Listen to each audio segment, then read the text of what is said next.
Hi guys, Derek, Beach Mountain RC, back in the shop with the Ruby Red build. And on this episode, I'm going to show you a few of my steps of taking this full door into a trail door. Stay tuned. And this will be the first step in cutting these trail doors. Just put a piece of masking tape from the hinge over to the bottom of the door handle section there, and used an X-Acto blade, to scribe it. It took about 35 times of scribing before it would bend and pop off of there. This is what you have left.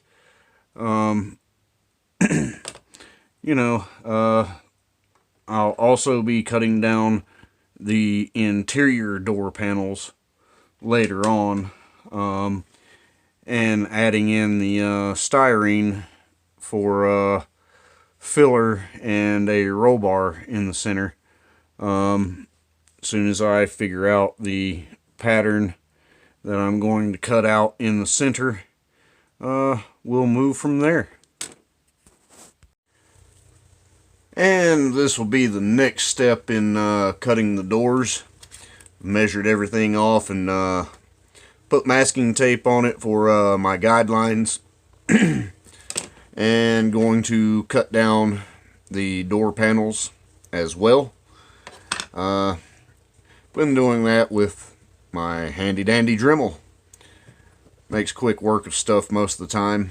A little bit of masking tape, X-Acto knife to do some trimming, emery board to do some sanding, and pretty much this is what you get afterwards. That's the interior door panel on this one cut down as well. Still get the door latch, so everything closes nicely on the body. You can still open and close these doors. Next step will be fill these gaps with styrene and put a roll bar across the center. Okay guys, been a lengthy process to get to this point, but pretty much this is what we're looking at as far as what we're filling in. It's just 5 pieces of styrene. I put this one in, and this one in, and this one in first. Then I put these 2 side pieces in. And it looks really good, because what I do with a lot of my styrene stuff is this styrene here is almost paper thin. And it folds and heat molds really good. If you are going to attempt to heat mold a laminate onto things like this that you do in styrene, be careful. That particular styrene, it is so thin that it takes very little heat, and it'll just buckle and just compress upon itself and makes some really weird patterns. But yeah, that's the voice of experience speaking. But pretty much that's what we're doing there for the trail doors. I've got this tube. I'm going to come in here and put this in and put some padding around it with some zip ties, and we'll have our trail doors. What I use to glue a lot of this stuff with is I will tack it with a little bit of CA, a little medium CA, and then I'll come back in with Plastruct. I have used Bondine before. Works really well. It's a capillary glue. You just brush it in the seams, And I did it as I put it together so I could brush on the inside and everything. And this really works when you're going from styrene to a lot of these other plastics and everything. And then, like, if you have gaps and stuff like that, you can come in with the Zap-A-Gap medium CA and fill in with that. Really good CA. And once we get the roll bar in there and the padding on it, or, we'll paint it and then put the padding on it, but, we'll see what we got from there. Alright guys, this is the door we were just looking at. Not completed yet, but just wanted to show you the completed passenger side door here. Still opens and closes, still have the latch piece on it right there. And for a trail door, I think that really looks the part. I got the roll bar in on this one.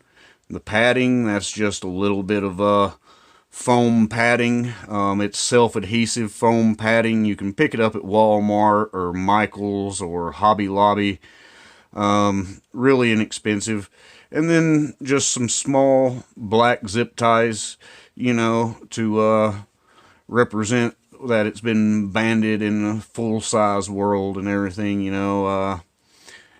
This is, what a lot of trail doors look like and everything, and I think I pulled it off pretty good. Just a reminder of everything that we've taken off of the original doors, as far as plastic goes, chunks flying everywhere. And the plastic that we took off is a lot more as far as weight and everything than the styrene that we put back. So, the roll bar, it's quite a bit lighter than the hard top with its windows and everything, by the tune of about 3.5 ounces or so. I've weighed all this plastic here and taken nearly 3/4 of an ounce off of these doors. And what the purpose for this modification is to get as much weight off of my upper line, because I go with 3 major lines of weight distribution. You got your lower line, your mid line, and your upper line. And with the roll bar and these trail doors, I'm going to be losing over 4 ounces, somewhere around 4 3/4, heading on towards 5 ounces compared to the hard top and the full doors. So, drop as much weight off of the upper line, and still, even with the door the way it is, I've taken some weight off of my midline with the body and everything. We've talked about the wheel weights, from beef patty or beef tubes, the beef tubes beef patties that I'm using and everything. And as you can see, I have some new shoes on it, instead of the ones that I had before. These are the ones I had before, cat hair not included. But plastic rims, Delrin beadlock rings, and 4.1 inch tires. Good tires and everything. I've used these Tomahawks for a while on other builds. not a huge difference here. But I took these off in light of putting these others on. And what I picked up was a set of these Proline BF Good Wrench Mud Terrain TAs. These are in the Blue Label compound, 4.19 inch outside diameter, G8 rock terrain truck tires for front or rear. There's your part number and everything. Seems to be decent tire. Of course, haven't got them on the trail yet or anything. But the rims that I put on, if that'll focus, come on, man.